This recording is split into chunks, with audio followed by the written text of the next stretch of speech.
5G was introduced in Sweden and many other countries in 2020.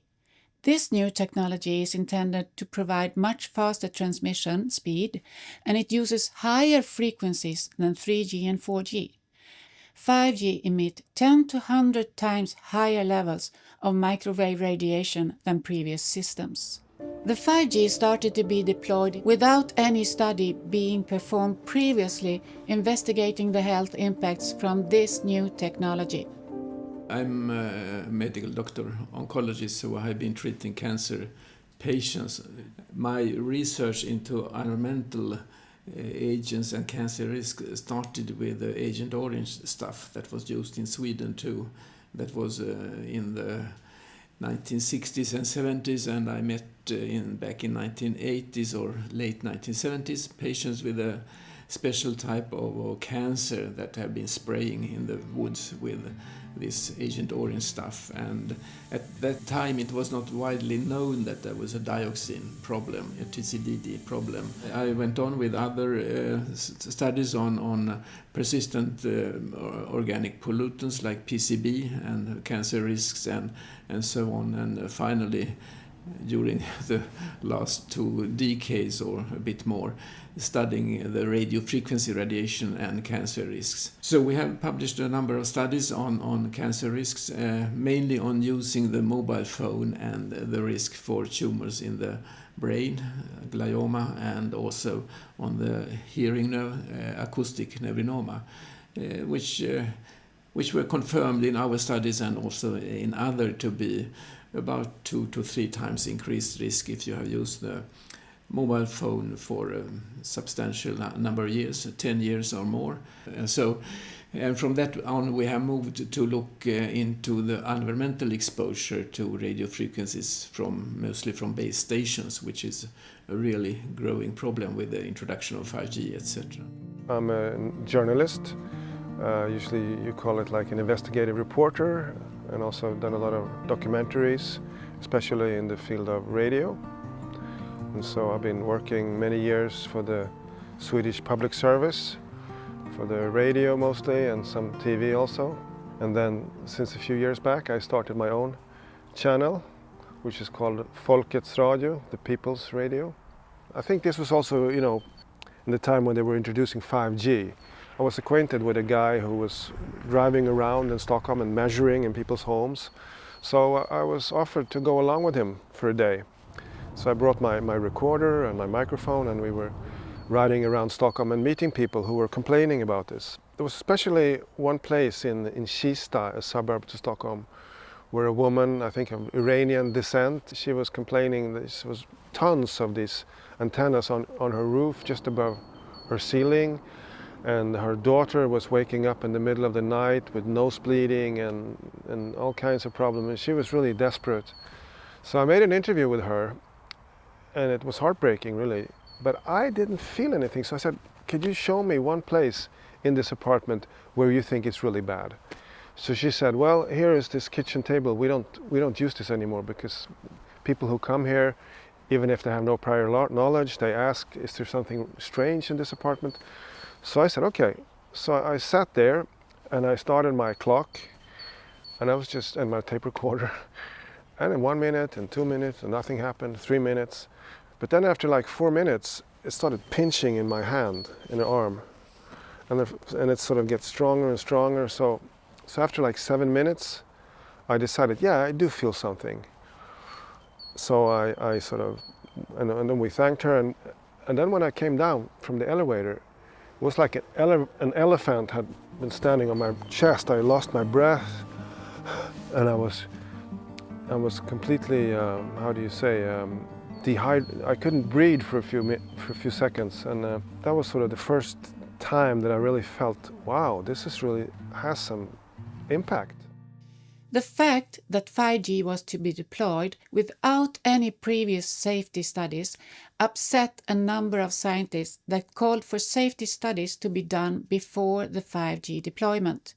They were concerned that due to the increasing radiation exposure and the use of new frequencies, 5G would lead to potential serious health consequences. They also stressed that harmful effects from previous systems like 2G, 3G and the 4G were already shown to appear well below the levels expected from the 5G antennas.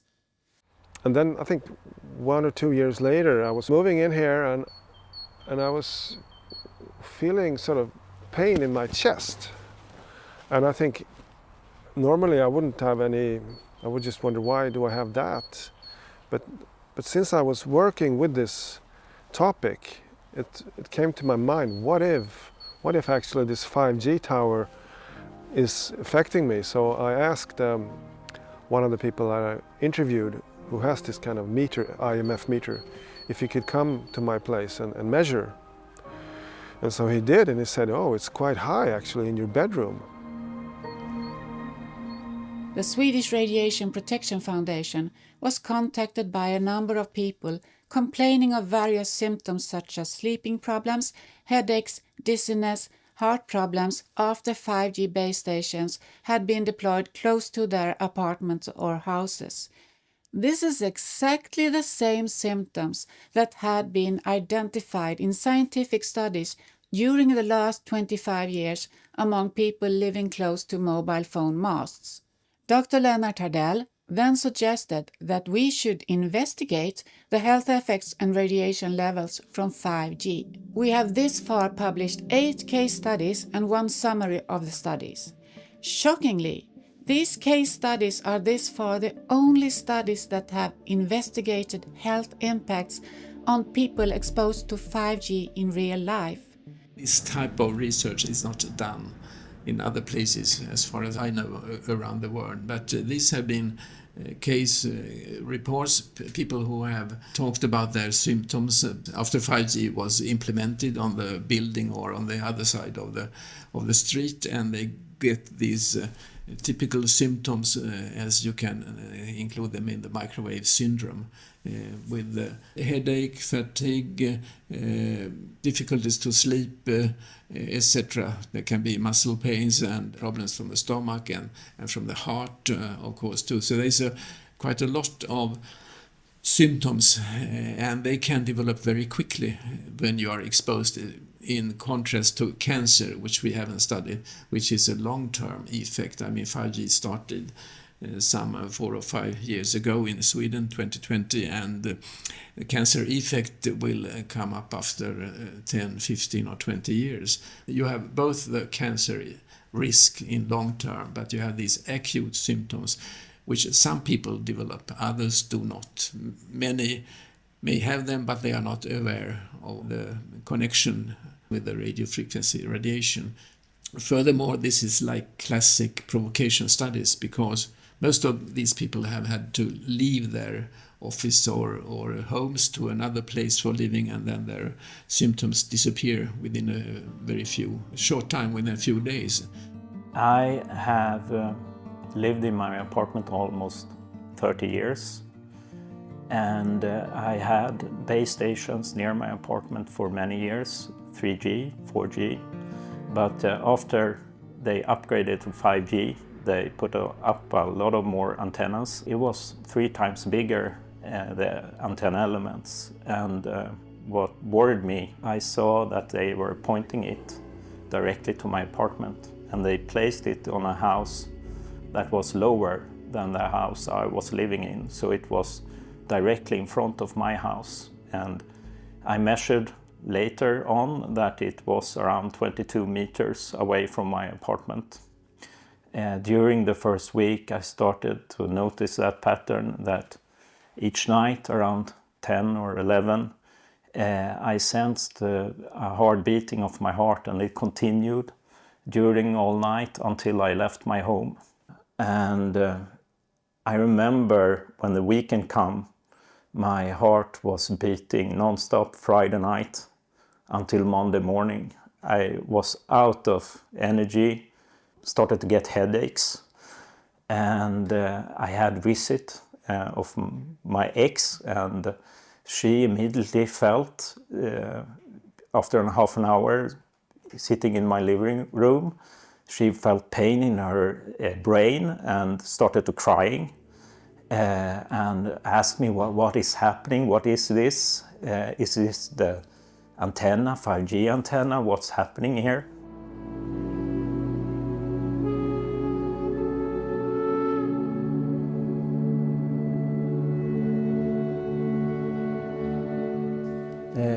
I november 2021 så efter att ha bott i samma hus i ungefär 10 år så märker jag hur det börjar slamra på taket.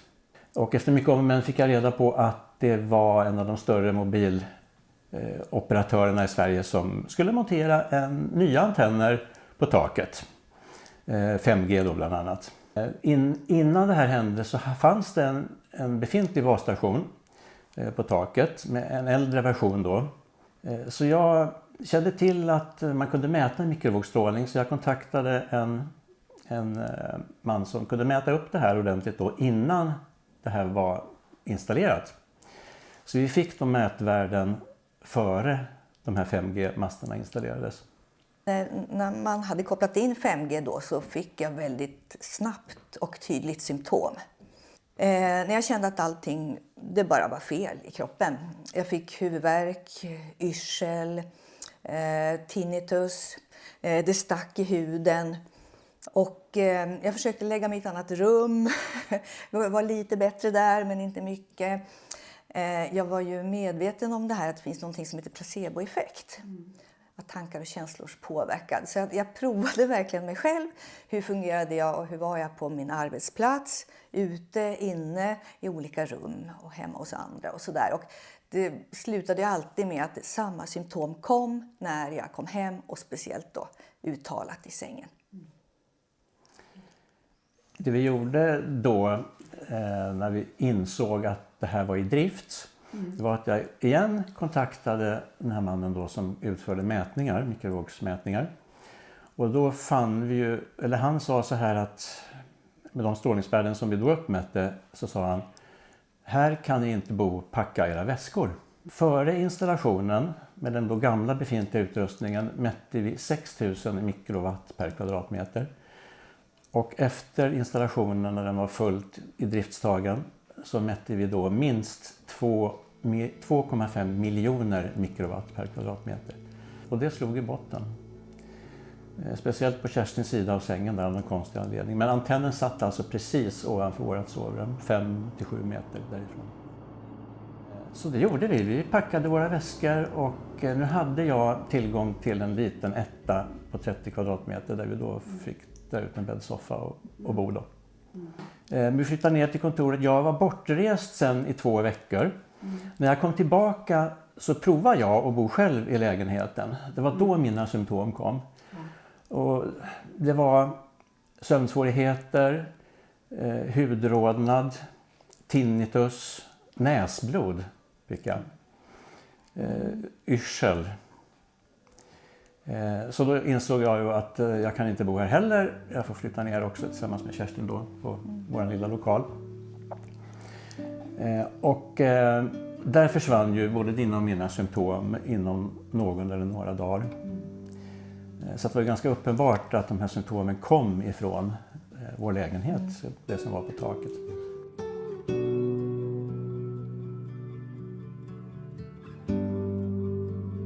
We had some cases where we had measurements before. They were not low, but it was another technology. It may be some 1,000 microwatts per square meter. But at that time it was 3G and 4G, the types of radiation that were before 5G. But when 5G was installed, they get symptoms very quickly. So it's interesting that these people could actually tolerate the previous generations, but with 5G they got all these myriads of symptoms. It was an extreme pain I never felt before in my life. It's the strongest pain I ever experienced, and it happened a couple of times, and I thought like I was going to die. So I started to connect the dots, and I just understood it's something wrong with the antenna. This is dangerous. I need to get out of here. I could stay at different places. That saved my situation. Else I would have been forced to move into a hotel. I was kind of scared that if I could not solve this situation, I was afraid I could become homeless. Every time I was revisiting my apartment to pick up my belongings, my symptoms became more severe every time. And I started to notice a pattern that within like 6 or 8 hours the symptoms appeared, and it could go on until the next day. Also, I noticed I got headaches for 5 days. I had hard working during that time. I became more sensitive to RF exposure, that I could not even hold my computer mouse that was Bluetooth without extreme pain. I have been using that for years. All of a sudden I could not hold it. I started to notice more and more sensitivity for RF exposure, and even more I got exposed in my apartment, this sensitivity increased.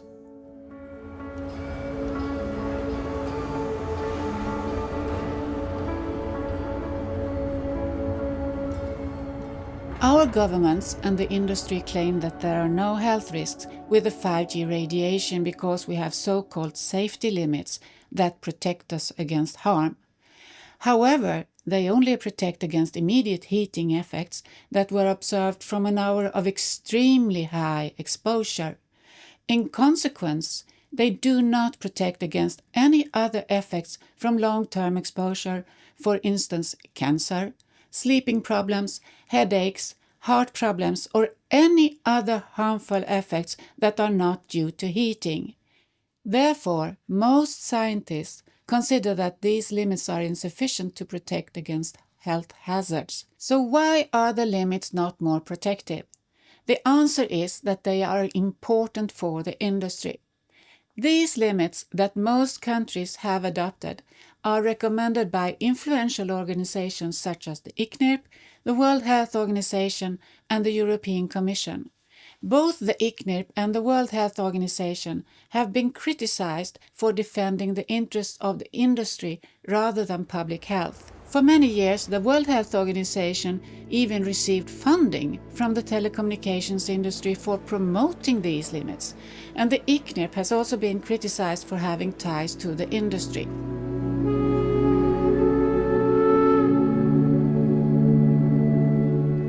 There is something with this technology, because it's rapid onset and rapid off, called MIMO, multiple inputs and multiple outputs of the radiation. So it's a bombarding of the human body, and it seems to be especially problematic. And one mechanism could be that there is not very much recover.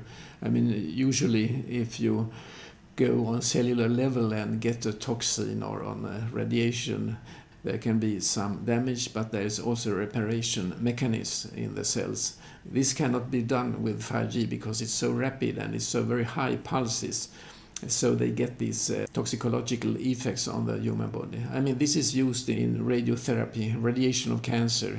Now, instead of giving the dose once a day, we can divide it and give the dose twice, one dose of the radiation in the morning and another in the afternoon. And we know that the same dose is much more toxic to the cancer cell if it's divided in 2 doses during the day. This has to do with the repair mechanism. So the body doesn't have the time to repair the effect of the radiation when it's given with the short intervals.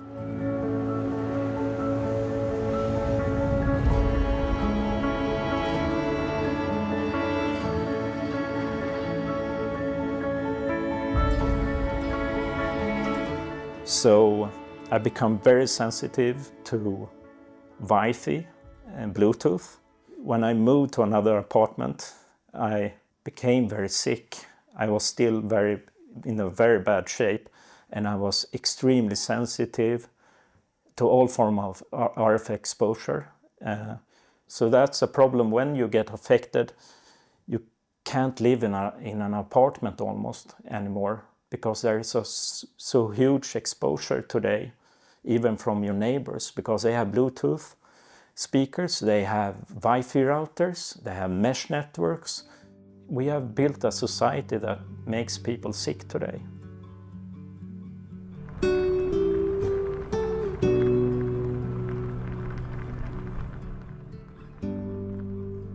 This is a presentation that a representative of the Ericsson company held in 2017 on the impact of EMF limits on the 5G network rollout. The exclusion zone is the zone where people cannot live or stay for longer periods. If Ericsson has to adapt to limits that are 100 times lower, or in other words, 100 times stricter than the ICNIRP limits, the exclusion zone would be this big compared to the exclusion zone of ICNIRP limits, which is only this area. So it has a huge consequence for Ericsson, and they conclude here, size of exclusion zone with 100 times lower ICNIRP limits makes 5G network rollout a major problem or impossible.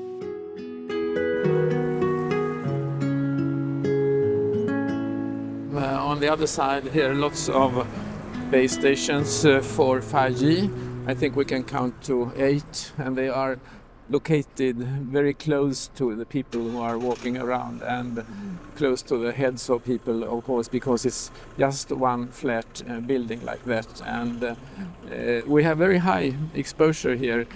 It's just now we have some 14, 15 volts per meter, but we have measured much higher before. I mean, if you move around and come into the direction of the beam, it will be even higher, maybe 30, 40 volts per meter, which is very close to 50 volts per meter, where you have an increased cancer risk in animal studies. So this place is definitely not safe, and also a place where you can get this microwave syndrome, or the symptoms which are created by radiofrequency radiation. The old town is very crowded by buildings and very narrow streets between, and so they put very high exposure, high radiation from the base stations just to get into the old town. I mean, it's a technology which is badly designed and also badly controlled by the society. And of course people don't understand or are unaware of this, because the radiation doesn't smell it, you can't see it, you can't feel it, etc. So it's a classical environmental agent which you don't know that this is a risk factor. Actually, it's the same with dioxins that are group 1 carcinogens in humans. You can't smell them, you can't feel them, and you can't taste them. It's quite similar. It's a silent cancer agent that we are now having in our surrounding, and that is increasing in the level, of course. Exposure limits for harmful emissions are normally set to protect the public, and then the industry has to adapt to the limits. But in this case, the limits are rather set to protect the industry's needs. This has become evident ahead of the 5G rollout. The industry put pressure on countries and regions with lower limits than those from the ICNIRP and the World Health Organization to let the limits be less protective, for instance Italy, Brussels and Switzerland. Otherwise 5G could not be deployed. I have made measurements around 10 schools in Örebro, my hometown, and there is a very high radiation on the schoolyard. It's tens of thousands of microwatts, like 30, 40,000 microwatts per square meter, which is far away higher than the toxic levels in different studies. As we can see, all ages are affected, but we know from other studies in literature that children in general are more sensitive than grown-ups. And this is of course of concern if you go to like the school situation. I mean, we still have very much use of the wireless technology, and we know that there is an increasing problem with school children with tiredness and headache and so on. The telecommunications industry is of course the major player pushing for the 5G rollout. 5G is not primarily intended to meet the needs of the public, but rather the needs of the industry. Unfortunately, the industry has shown no interest in the results of our studies and the reported serious health effects of their new 5G technology. Rather, they have taken actions to cover up the health hazards. For instance, a representative from Ericsson, the world-leading provider of 5G base stations, wrote an email to the editor that published our first case study asking for the article to be withdrawn.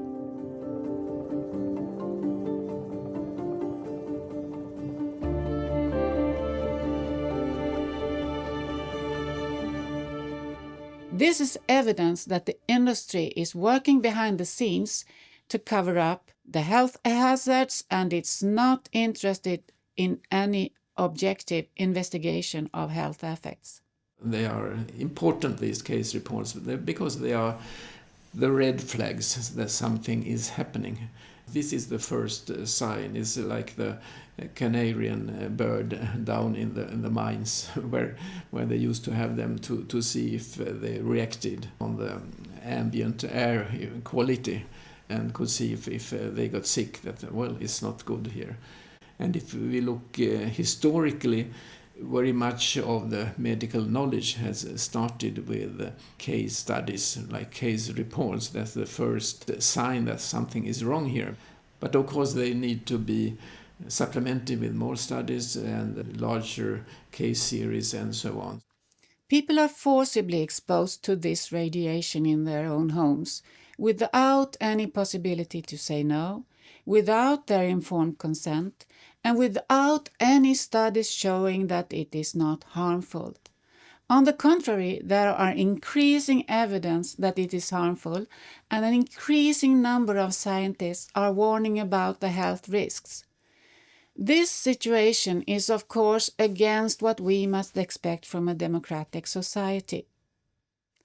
It shows that the industry has too much influence over how the society handles these risks. It also shows that those organizations and agencies such as the ICNIRP, the World Health Organization and the European Commission that pretend that they are protecting the public are simply not doing that. They can say that these levels are below ICNIRP levels, but if you look strictly on 5G from a medical point of view, it shouldn't be there, neither 6G. But the forces against to stop it are extremely strong, of course. Advice would be, of course, to dismantle 5G. I mean, it's a toxic agents that are forced on human beings, because human beings are not asked.